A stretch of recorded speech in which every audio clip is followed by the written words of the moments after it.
Hi Ursula, how are you? Today we're I'm going to have fine, a, thanks, Alex. Good to see you. it's very good to see you as well. Today we have some questions for you about your involvement and the involvement of your organization in Yeah, Volpower. And starting with that, what was the role of your organization in Volpower? we were one of 7 partners across Europe. Maybe I can say a little bit about the background where we are working. Who is we, first of all? So I was working together with Astrid Mattes and Marie Lehner here in Vienna at the Institute for Urban and Regional Research of the Austrian Academy of Sciences. And we were invited to take part in this project. So we were the ones conducting all the work in Vienna and also in Austria, because some parts of the project were not directly or only focused on Vienna, but the online survey, and I will talk about this a little bit later, also was conducted all over Austria. So this is very important as the background. Marie and Astrid and me were doing the work together, and I owe them a lot because they really did a great job. That's fantastic. And talking about Vienna, how would you describe Vienna in the perspective of migration in terms of the population, in terms of the situation in Vienna? So Vienna has changed a lot, and I would say since the fall of the Iron Curtain in 1989. Talking about Vienna in relation to Austria, Vienna is the only large city in Austria. Yeah? Vienna will soon reach the 2 million inhabitants, and it's really the only large city in Vienna. First of all, and it's the capital of Austria. Second and third, it is a diverse city when it comes to migration. So when we talk about, for example, the share of foreign-born people in Vienna, it's almost 38% at the time. So 4 out of 10 people living in Vienna have been born abroad. The majority, or many, have been born in other third countries, and there is also a lot of immigration from EU countries. So EU internal mobility also plays a role. Vienna, when we look at where the people come from with a migration background in Vienna, it was first and foremost, it started in the 1960s with the so-called immigration of guest workers. Austria had a shortage of labor and started to recruit workers in the former Yugoslavia and in Turkey, and they still make up for a very large share of the people with a migrant background in Vienna. And as of the 90s, after the fall of the Iron Curtain, the accession of Austria to the EU in 1995 and the accession of neighboring countries like Eastern European neighboring countries, EU mobility really gained a lot of importance. So Vienna is a very diverse city with, I would say, the share of people with a migrant background is about 40%, which is quite high, also in European comparison. So Vienna today, contrary to the 1970s and 80s, when it was a very old city, a shrinking city, after the fall of the Iron Curtain, it became a growing city again. I mean, you have to imagine that until 1989, Vienna was at the very edge of Europe. Yeah?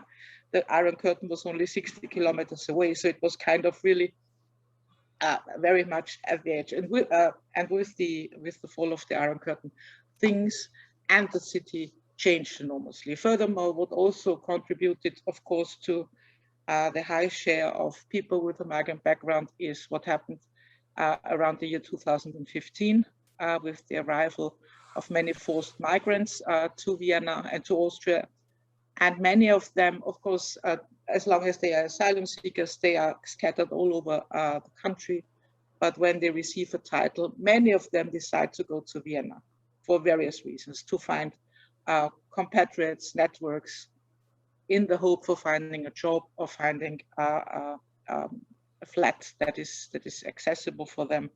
So Vienna truly is an immigrant city, but also on the national level in Austria, it's the share of foreign-born is 20%. So also on the national level, it's quite high. But to summarize, Vienna is the only large city in Austria, and it's a highly diverse city. From the way you're speaking, it definitely is. And now, saying that and looking at Volpower, where we looked at the importance of volunteering through arts and through sport, Would you see that in Vienna, this actually happens and that the local government or local authorities actually empower sports and arts as means of inclusion and social integration?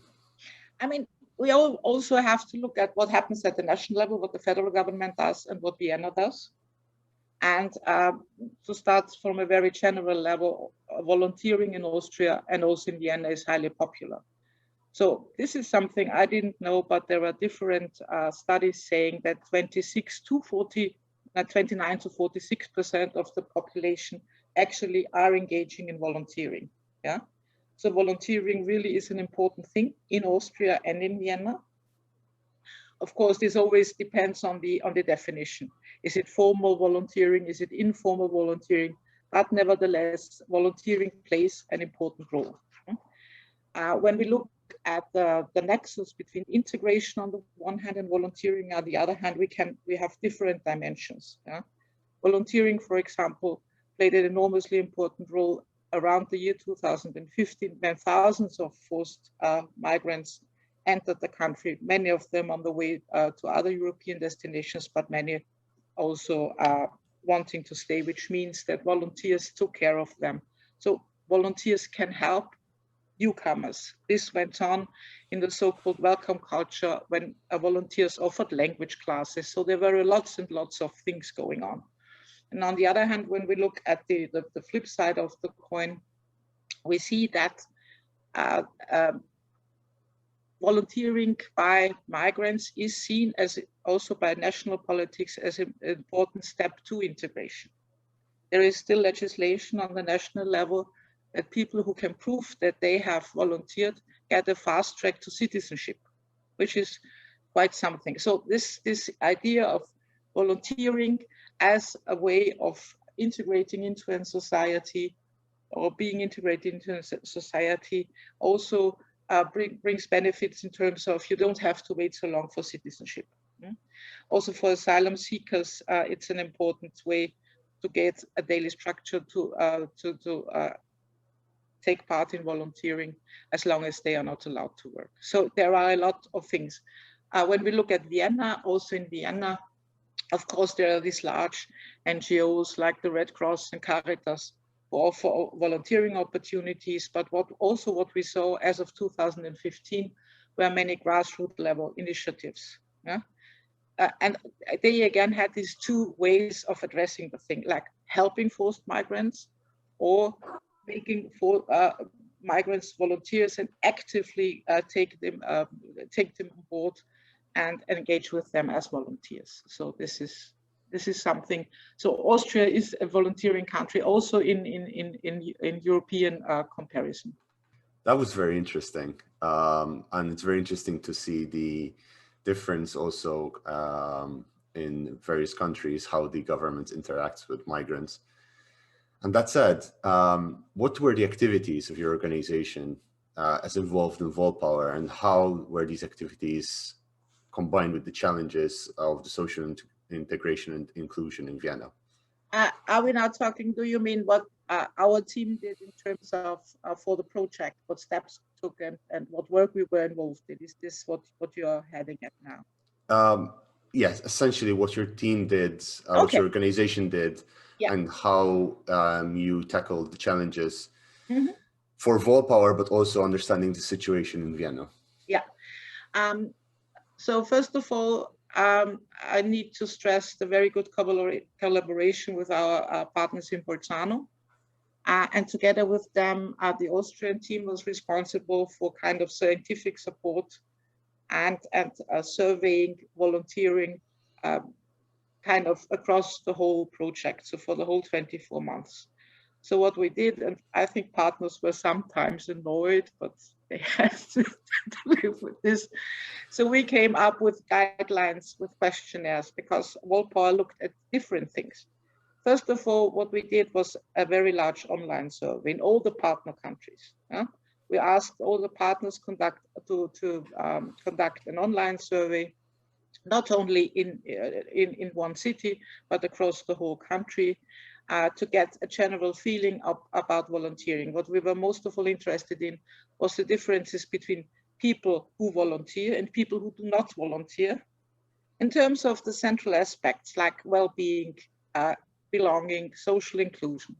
The second thing, in every country and also in Austria, we directly cooperated with 6 young people, 3 of them. So that this was the choice of people was kind of the same in every country. So we had 3 people with no migration background, EU nationals. Then we had 3 people in this group who had a migration, many of them a refugee background. 3 were males, 3 were females. And what we did is we liaised them, or we had 2 partner organizations who we collaborated with which we collaborated.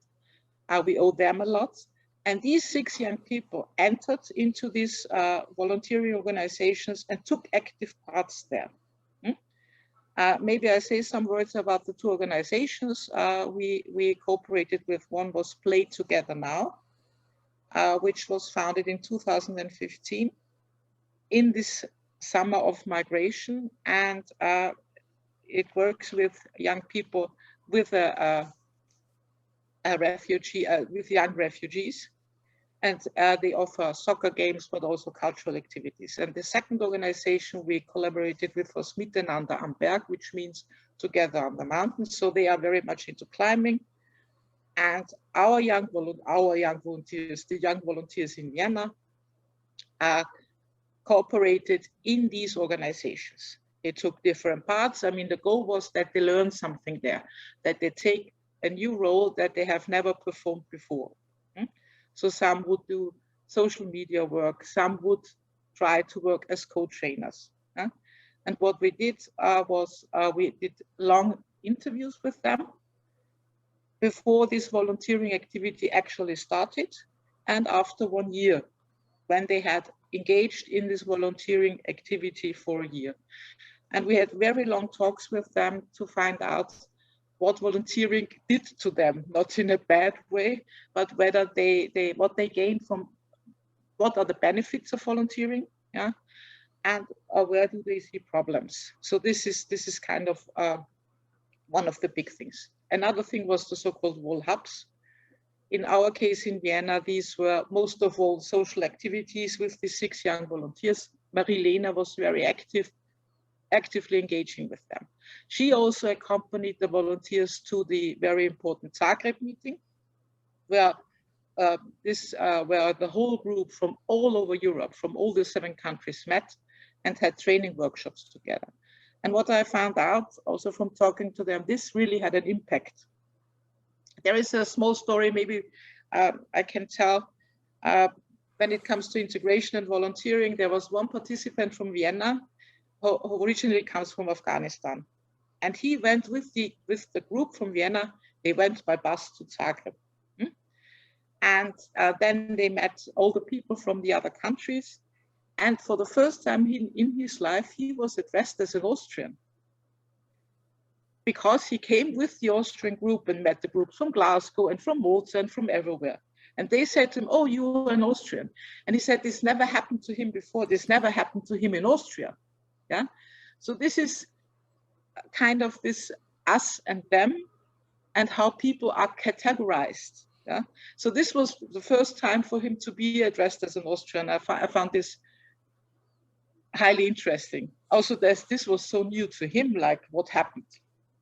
So, and yeah, I think these were the core things we had to do in Vienna with the Vienna team. Now, after you've mentioned a lot what other people do, but we actually are also interested what you did as Ursula. What was your role? I was responsible more for this analytical background. So when I look at the Vienna team, Marie was the one working with the volunteers. She did all the meetings. She went to the organizations. And what I do is I take the responsibility now. I was involved in writing the country reports, setting out guidelines, putting up the questionnaires for the online survey, and also for the interviews with the volunteers. We started to publish texts. So this is more the scientific background. I mean, Marie was also involved in that. And I was also the point of contact to the steering committee of the project and going to all the meetings. Yeah, this is what Ursula did. Okay, short and sweet. So you already described what volunteer organizations you worked with, what they did, and how the individuals worked with them. But you mentioned it briefly. Could you mention more about the volunteers themselves? Nothing in detail, but where they came from, what they did, and any more stories that melt our hearts. No, I don't want to go too much into heart-melting stories. No, I mean, I know that they were very actively involved in these organizations. Yeah, so they were really engaged, and some were working on the social media content for these organizations. So what I know, and also from the interviews, is that they gained a lot of skills on the one hand, and they also gained a sense of belonging, new friendships. One of our volunteers would even describe this as a new family she got. So, I mean, the problem really was the second year with the pandemic, which changed everything a lot. Yeah? Most of all, in terms of sports activities, soccer playing wasn't possible anymore. But what we know is that they still engaged a lot in WhatsApp groups and tried to maintain the contact. But I think the pandemic really had a very, very detrimental effect on the project. Yeah, so the first year was fine, and we also managed that everybody was in the sports organization. But you know this very well, Alex, we had to cancel the Malta meeting. Yeah, so for us it was also very important to reward the volunteers because they gave us so much. Yeah, and we could do the Zagreb meeting, but we also promised to go not with the whole group, but with some of them to Malta, and everybody was very much looking forward to it. We had already booked the flights and everything. So, and then we had to cancel it, which was really bad. Yeah, I mean, we could go through with the scientific program, yes, yeah, but in terms of giving back and giving them even more chance to network and to meet each other and to exchange. One also said this is about building memories. Yeah, so and this Malta as an event and also as a positive memory kind of was taken from them, and this is what I'm really very sad about. Yeah, so yes, in scientific terms we could do the whole thing, but I have the feeling that I would have really liked to do more for the volunteers in terms of thanking them. Yeah, not only in words, but also like going to Malta and doing other stuff for all the valuable information we got from them, for all their commitment and all these things. So I'm very sorry about that. Yeah, but our volunteers were very active. What I also learned, and this is quite important because I'm not that young anymore. I'm well off. I don't say. Yeah? How fluid young people's lives are. Yeah, how things change all the time, and they get new ideas and they do new things. So even more, we have to be grateful that they stayed with us for such a long period of time. Yeah, they change jobs, they go to university, they go abroad, they do so many nice things. Yeah, or I mean, this is everything has blurred lines and is moving all the time and developing all the time. I will maybe read some few words what our volunteers actually said, how they benefited from the experience in working with Play Together Now and the Climbing Association. One girl, for example, says, not that we are just a soccer group and that we meet and train every week or twice a week, but it is like family. Yeah, so it's more than just playing soccer and going back home. She also refers to the pandemic and says that this is a difficult situation in her quote.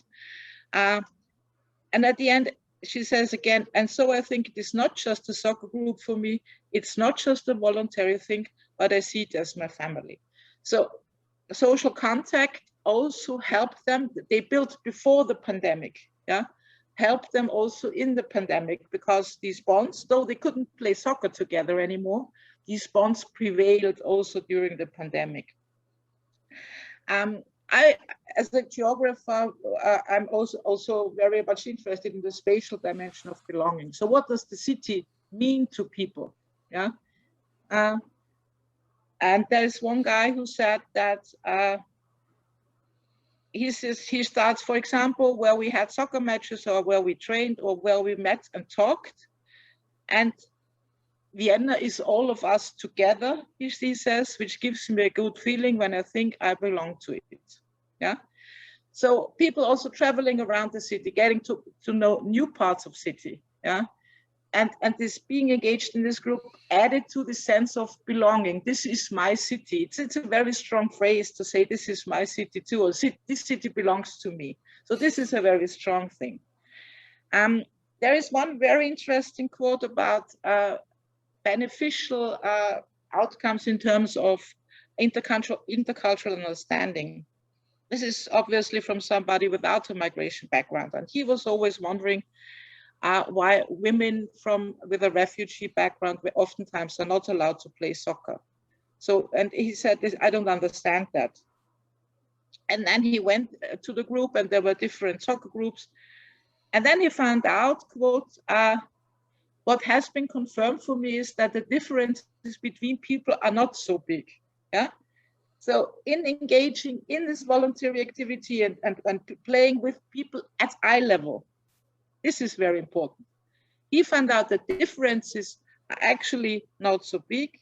And at the same time, he can also accept the differences as what they are. Yeah? They are not so big. They are still there. Maybe he still doesn't understand, but it is not a problem for him because he's now better able to understand this. And there is one final quote maybe I want to add. Some people started to compare volunteering to work and said there's not much difference between to work and to volunteer. And you have to engage a lot if you are really serious about it. So this participant says it is something that you do again and again. For me, volunteering is more about the future, what you can achieve in the future. So what we also saw is elements of empowerment, people learning about their strengths and their weaknesses, yeah? And starting to deal with these strengths on the one hand, acknowledging this, and also about the weak points. And they say, okay, this is something that I can take on to the future for other endeavors in my life, maybe for my education or whatever. So these are maybe important points that I wanted to mention from our volunteers here in Vienna who we engaged with for more than a year. Yeah. You've mentioned a lot what volunteers learned, but in the other, flipping the coin, what have you learned from working close to volunteers? Yeah. And the point of view of what volunteering is, has it changed or is it more or less the same? I was new to volunteering research, I have to confess. I have worked on migration and integration, urban development for a very long period of time. Yeah? And I was very happy to engage in this project because basically I didn't know much about volunteering anyway. And I learned a lot in terms of volunteering can really contribute. It can contribute to social inclusion, but we also have to see its limits. Yeah. What volunteering cannot do, it cannot really add to chances, let's say, on the labor market. So everything that belongs to the field of structural inclusion. So it adds to social inclusion, it brings many benefits, but on the other hand, it is not able to tackle problems. Let me tell you an example about asylum seekers in Austria. Asylum seekers in Austria, unlike in many other European countries, are not allowed to enter the labor market as long as they are asylum seekers. Yeah?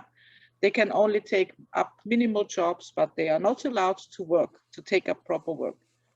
And in some cases, the asylum procedure can take very long, 3 years, 4 years. So these are young people who sit in the accommodation center or somewhere and wait for a decision. So volunteering for them can be a very important source of finding friends, of achieving new skills, but it cannot help them in finding a job because on the national level or the national level says you are not allowed to take up a job. So this is where volunteering has its limits. It's not the fault of volunteering.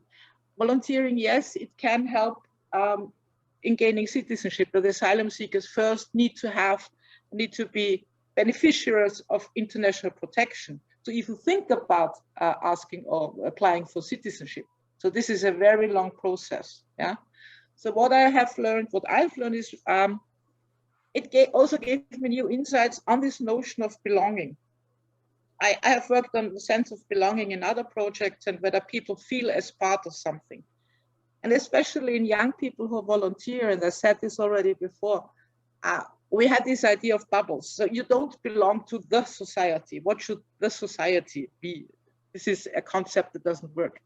So there are different levels or different categories of belonging at the same time. You may belong to the soccer group. You have your circle of friends. So this is where you belong. Yeah. What I learned is I always had this very large idea of you need to have the feeling you belong to the city, you need to belong to something.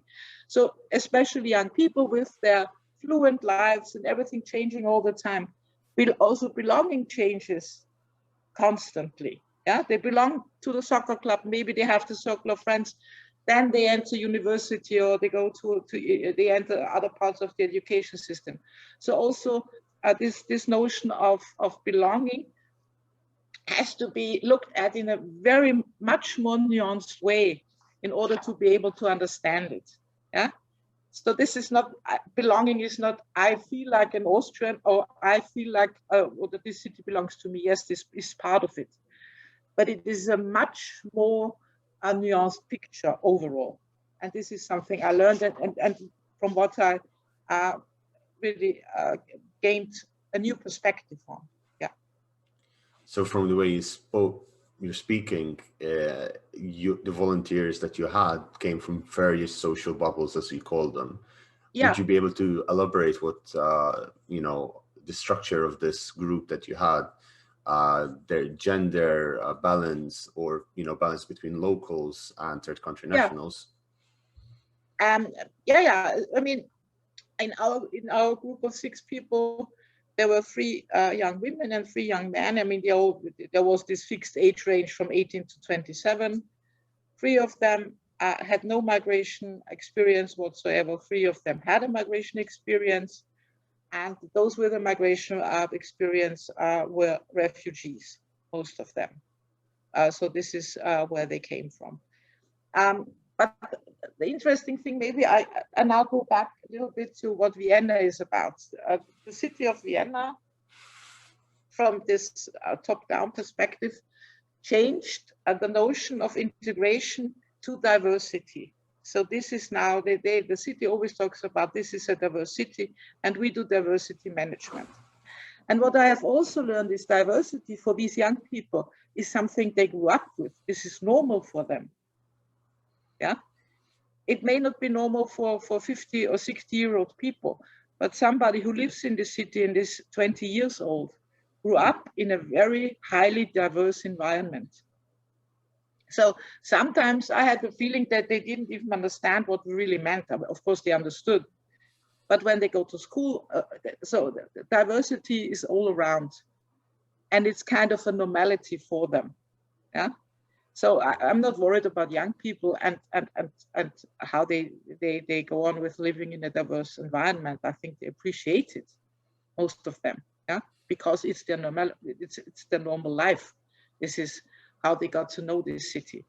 People who, I don't know, grew up in the 70s or 80s may have a different picture or a different assessment of what diversity means, and this is new to them, yeah. And many of them are anti-immigrant. Yeah, but in this age group, the share of people with a migrant background is even higher than the one I told you in the total population. So this is something normal for them. Yeah. Well, moving on then from the volunteering and moving into more Volpower subjects. Yeah. The Volpower country reports had the context. The context of the integration policy. Volunteering is seen as an increasingly important factor in Austria. Yeah. If you could elaborate that a bit and compare it maybe even to the other countries in the Volpower consortium.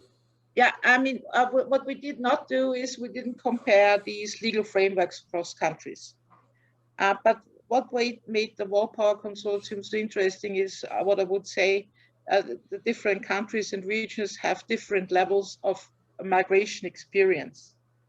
For some countries and in some cities, as I already said in Vienna, and I would also say in Rotterdam, to give a second example, migration is normality. So these are highly diverse cities. In other countries in the consortium, migration is quite a new phenomenon.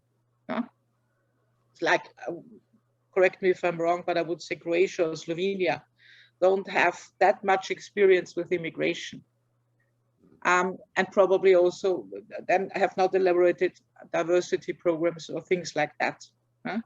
So we also work together with Rotterdam team, and the level of diversity and immigration is very high, whereas in other countries in the consortium, it is not that. I think Malta also has a very high share of migrants in the population, Alex. Yes. It is quite high, yes, but it's very different from most of other countries from what I read and I saw.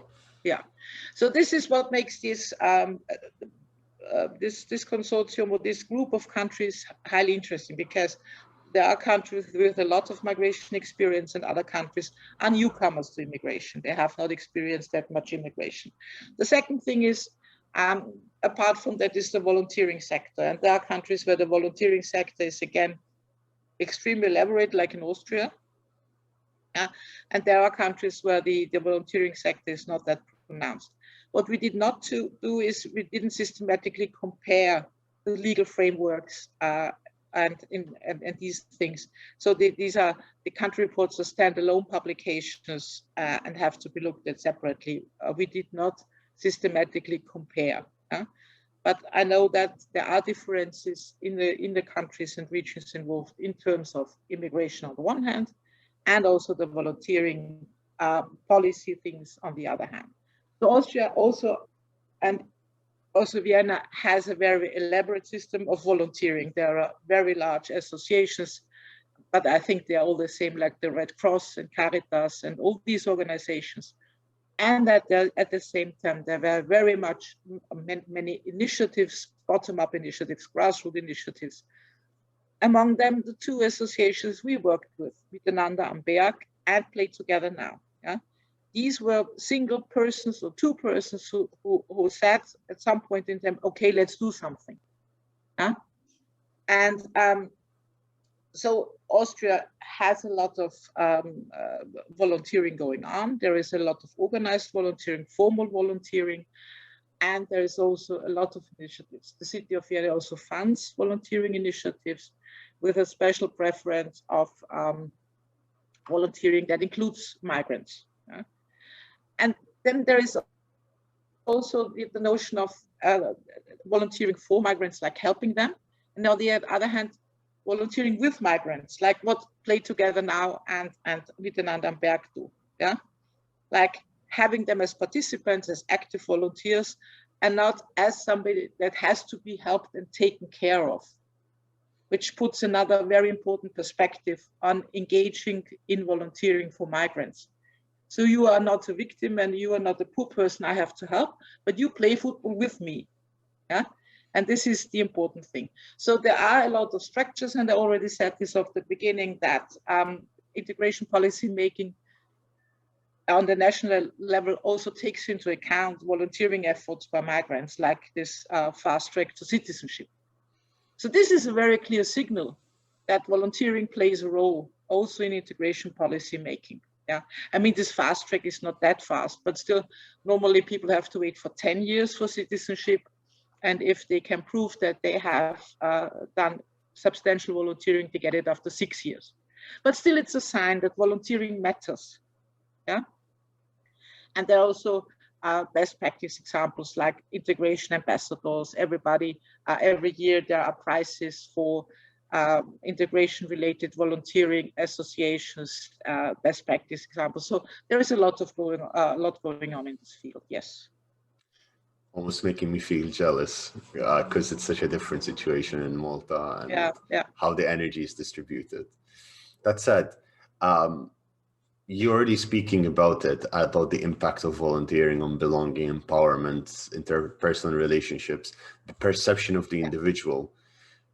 Do you believe that there has been a change on how volunteering is viewed by people living and not volunteering, and also by those who have volunteered? And is there a difference between before volunteering and after volunteering, and how it changes these people? Yeah, I could also add a third group in this online survey we did. We got responses from almost 1,000 persons in Austria, which was quite a number, and we were able to discern between three groups: those with a volunteering experience, then persons who had never volunteered before in their life, who had nothing to do with volunteering, and people who volunteered in the past but did not do so anymore. And we were highly interested in how volunteering, what the differences are between volunteers and people who never volunteered. And in fact, it turned out that there were lots and lots of questions, and people with a volunteering experience turned out to be much more communicative and empathetic. They had more social contacts. They had a stronger sense of belonging than non-volunteers. The problem I was facing when interpreting these things is this hen and egg problem. Yeah? Are they more confident because they volunteer, or is it the other way around? They do volunteer because they are more confident. And the direction of this relationship is not completely clear to me. You know what I mean? Yeah. So is it people, I am a very communicative person, and this is why I go volunteering. Or is it the other way around, that I went volunteering and then I became volunteering made me so communicative? Yeah. So this relationship is not really completely clear, but still there are enormous differences between volunteers and non-volunteers in this respect. Yeah. So you could say that people with different backgrounds had different, had volunteering affect them differently and impact them differently. But as you said, it's the chicken and the egg, where you don't know which comes first, and that possibly is a research in and of itself. But one more thing is that also in this very large online survey, we saw that intercultural understanding, volunteering again has an enormous impact on intercultural understanding. Yeah. Mm-hmm. And we also had in the sample, we also had people with migrant background who answered that. We found that out, and this is what, and they don't differ very much from people without a migration background, also in their answers. There were some differences between urban and rural areas in terms of in what fields people engaged, but this has to do with opportunity structures. So in the large cities, people would rather volunteer in the education sector, in the human rights sector. And in the more rural areas, they would rather go into sports and youth services. But these are minor differences. Yeah. And then we also were interested in this online survey. Also, we wanted to find out why people did not volunteer. What are the reasons that people are not interested at all?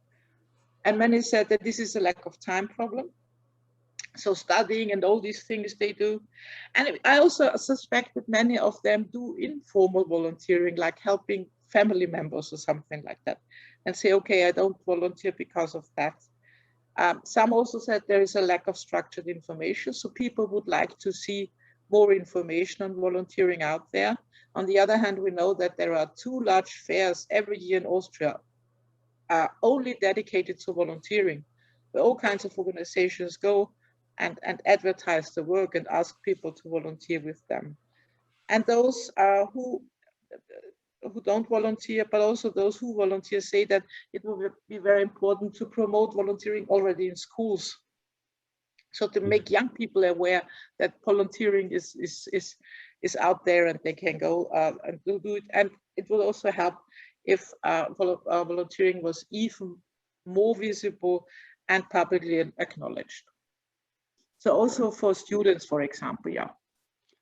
And now, talking as someone that has led the research in this regard, have you seen any difference between the Austrian and international dimension in terms of results, in terms of the individuals, especially with regards to the survey? Has there been any difference between the partner countries? I mean, we didn't systematically compare the online survey across countries. So every team did their survey, the analysis. But I read all the country reports, and there were more similarities than differences in the answers of the people. So when we compared the two groups of former volunteers and current volunteers, for example, it was interesting to see that the people who currently volunteered were extremely positive about all the benefits they get from volunteering. Whereas people who had stopped at some point in time were still positive, but not that euphoric about it anymore. Yeah? So they took a more critical stance. They still said, okay, it had a lot of positive impact on me, but they were not so enthusiastic as the volunteers that were still doing it. So reading all the reports, I would argue that between all these countries, there were much more similarities than differences in the answers to this online survey.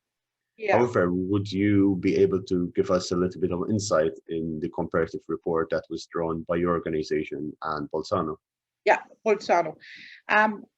This is a very important outcome in terms of there are lots of parallels also to the online survey, but this is really unique material we had. So we had 30 persons in 6 countries, and we had interview data from 2 points in time, namely, as I already said, before the volunteering experience and then after they had stopped volunteering. So we could really have an in-depth look at the impact on actively engaging in a volunteering organization on different aspects. And the results again show very many similarities between these 30 people across 6 different national contexts. So again, they stressed that it contributed to their human capital. They made new friendships. It affected the intercultural understanding. They talked very much about the Zagreb meeting. So this meeting, this traveling together, this was made a lot of impression on them. So they really had this very strong feeling about that. They also start to renegotiate their sense of belonging. So this is also my city, what I told you before. Summarizing all these results, I would argue that this volunteering experience and what these 30 people told us in 2 different interviews is that volunteering can support the process of a society becoming more inclusive. Yeah, so it really had this very strong impact on them. Nevertheless, as I already said, there are these limitations. So this is in social terms and concerning empowerment and everything, volunteering has an enormous impact. On the other hand, of course, we have to see that it can only to some extent help them in accessing the labor market, finding a job, and so on. So structural integration and social integration, there is some overlap, of course, but social integration alone cannot solve problems in structural integration. So this would be the most important outcomes, yeah. With regards to the policy recommendations for Volpower, what was the angle that you think Volpower took in this report and the goals of the report and the recommendations that were prepared? How are these going to be disseminated, and what do you think the impact will be? Yeah, first of all, the policy recommendations, we had different sources for them. So we had interviews. Of course, we talked to the organizers of the associations a lot, but then in all the countries, there were focus groups. And these really had the goal to come up with policy recommendations to see what are, again, similarities and differences when it comes to what can policymakers do for us. So people invited key experts and practitioners. They invited the organizers of their volunteering organizations and local level volunteering coordinators. And we again came up with some guidelines what people would or could discuss in these not too large groups, because focus groups are always better when they are not like 20 people, but 3 to 4 people, what they could discuss. And so there were basically 3 topics that have been addressed. First of all, strategies and problems in recruiting young volunteers. So how can you access young people? How can you bring them into these organizations? The second focus was on challenges and tensions of volunteering in increasingly diverse society. So, of course, there are challenges also in football teams, and there are tensions, and young people make or whatever. So they talked a lot about that. And then we asked them, so like they could make up a wish list. So if they could simply tell us what would their wishes be to policymakers in terms of enhancing and fostering their work in these volunteering associations. Yeah. In all the countries, there were these focus groups, and we wouldn't have enough time to come up with all the policy recommendations or now to talk about all of these. But again, there were very similar answers. In some countries, they said there still is a very strong need that policymakers recognize the value of volunteering. So there seem to be some differences. That a very important point is to simplify application procedures for funding. This seems to be the same everywhere, that applying for funding is an enormously bureaucratic process, and people simply don't want to engage in it. They don't have the time. They want to go climbing and soccer playing and not filling out endless forms and applying for money. So access to funding should be easier. What they also told us is that it would be good to have to facilitate exchange of good practice. So there are lots of examples across Europe, and it would be nice to have something like a platform where you can see best practice examples for volunteering and integrating migrants. So this would be a nice thing. And one point that is very important to me is that volunteering is important. It has to be acknowledged. Policymakers have to promote it, but still there should not be a shift of state responsibility to the volunteering sector. So the volunteering sector should remain the volunteering sector, and the state cannot rely on everything on the volunteering sector to solve it. So there still has to be state responsibilities on the one hand and volunteering sector on the other hand. In terms of dissemination, of course, we are also affected by the pandemic. We disseminated it. It will be, of course, on the website, or it is already on the website. And I think there is still the hope that we can go to Brussels someday, maybe 2023, or I don't know. So in terms of dissemination, we haven't talked it all through, but of course it will be disseminated, yeah. Absolutely. Now, starting to wrap up the interview, and focusing on your thoughts, how do you think the research and practical work that were done within Volpower connect to your job as a researcher at your organization? It connected very well. As a researcher, I'm always interested. So I'm a geographer who's interested in moving people, moving ideas, and in places, placemaking, and all these things. But step by step and over the years, I'm always very happy if I come across something, a field that I have not included in my, let me say, scientific portfolio. And volunteering was one of them. So in one way, the research from the very beginning related very much to the topic I'm interested in. That is migration, urban development, dynamics and processes of how societies develop.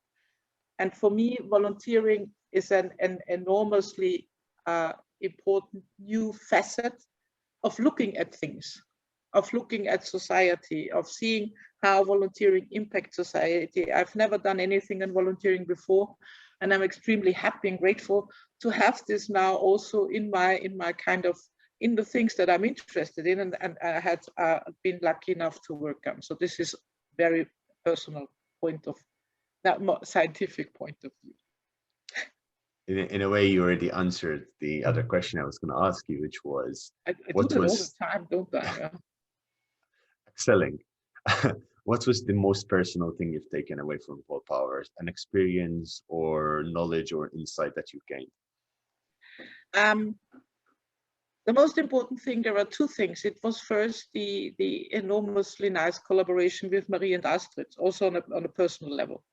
So everything went extremely smoothly, and I think we really were a great, or are a great team. And I can also extend that to the whole group. Yeah.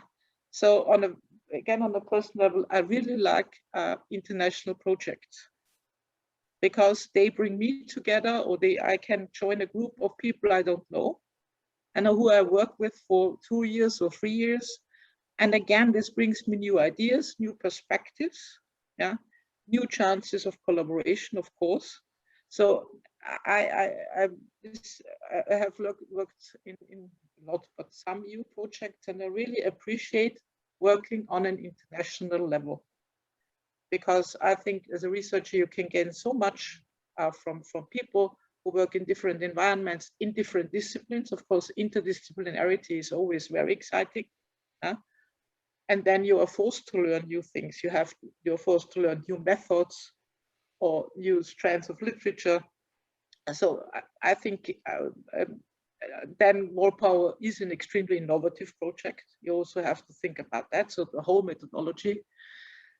So I think we all owe Umut a lot in terms of setting up this consortium and bringing us all together. So this is what I gained. I gained so much. All right. Well, thank you very much. That was very educational and very interesting to listen to you and your experiences in Volpower. Thank you very much, Alex. It was very nice talking to you. It definitely was.